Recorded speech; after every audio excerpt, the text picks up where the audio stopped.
Hey folks, what a week it has been for our top Metaverse and GameFi tokens. After holding their own through much of the recent market rout, some of the biggest names in GameFi and Metaverses have outperformed their much larger cousins as blue chips like BTC and ETH gain upward traction again.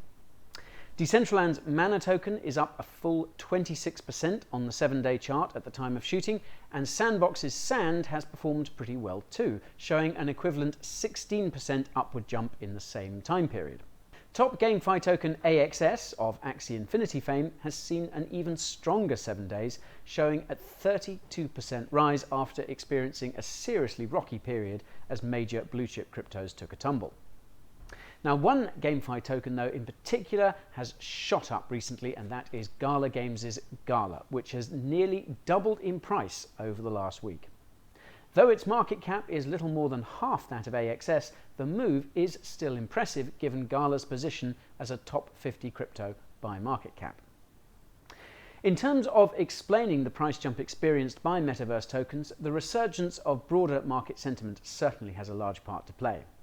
Given how early we are in terms of adoption, we can hardly be surprised that a spike in Bitcoin and Ethereum spot price translates to even bigger gains on reputable altcoins.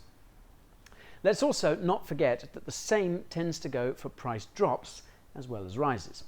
However, one of the biggest reasons for the Metaverse GameFi pump has to do with one notorious tech giant led by one Mr. Mark Zuckerberg. That's right. After a disappointing earnings report was published just a few days ago, Thursday saw Meta stock tank a full 26%. Now, though we might be used to such figures if we spent any time in crypto, this is a seriously big deal in the stock market, especially given Meta's market cap of nearly $700 billion. Now, I'm a big believer in the future of decentralized metaverse adoption, and with colleagues of mine actually taking meetings in the metaverse, this view is becoming more and more realized. However, one of my few concerns about the space was that, given Meta's brand recognition and level of funding, its centralized metaverse would push out the competition. Now, for some, Meta's tumble only happened to coincide with a metaverse pump. Now, that said, I suspect that the two may have been correlated for the reasons above.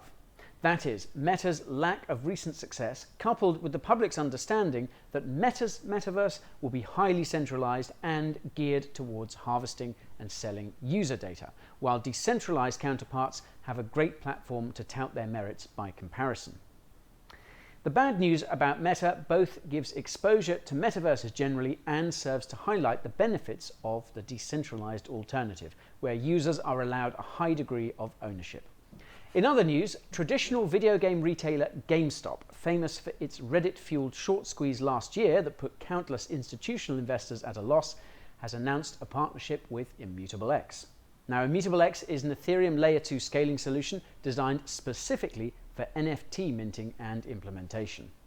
It'll be developing GameStop's upcoming NFT marketplace using its technology to provide a scalable alternative to other NFT platforms like OpenSea, wherein users are forced to pay extortionate gas fees. Now, exciting as this is, the community reaction hasn't been entirely positive, with some of the community taking to Twitter to voice their frustration. One user even wrote, "Wow, you guys really will do anything to stay in business, including investing heavily into a fad." Nonetheless, to my mind, a traditional company looking to modernize and incorporate this crazy technology into its business model is a very exciting prospect. Now, if you'd like to learn more about IMX, I actually released a video all about it on my main channel. Meanwhile, Nike is attempting to sue StockX for NFT trademark infringement. Now, StockX has been producing NFTs based around recently released Nike sneakers such as Dunks and Air Jordans, and then selling them at an inflated price. StockX has declined to comment on the lawsuit, having been valued at $3.8 billion in its most recent funding round. Now, the lawsuit comes just a handful of weeks after Nike acquired Artifact, a company whose business is in the production of virtual sneaker NFTs. This story serves to highlight the importance of moves being made by Nike, Disney, and even Walmart when it comes to filing patents for virtual goods.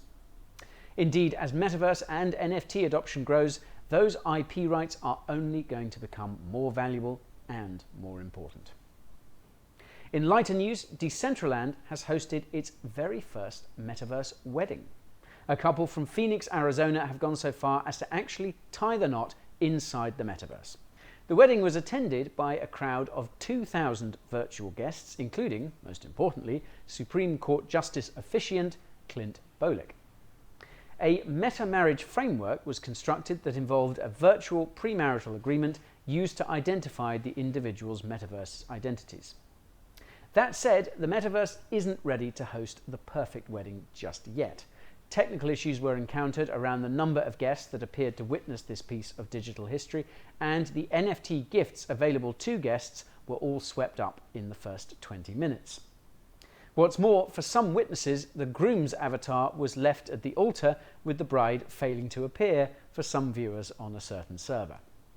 Suffice to say, the Metaverse is not quite there as the wedding venue of the future, but it will get there. In any case, hats off to the happy couple whose wedding has now become a part of history. Okay folks, thanks for tuning in to this week's Metaverse update. As you can probably tell, a falling blue chip crypto market hasn't been enough to stymie the exciting developments in the newly emerging NFT, GameFi and Metaverse sector. And we appreciate all the support you've shown the Coin Bureau Clips channel, and we'd love to hear your thoughts too. So, what do you think 2022 will look like for metaverses? Which Metaverse or GameFi projects do you think are the most exciting? Drop your thoughts in the comments section below, and I will see you, yes, you, next week.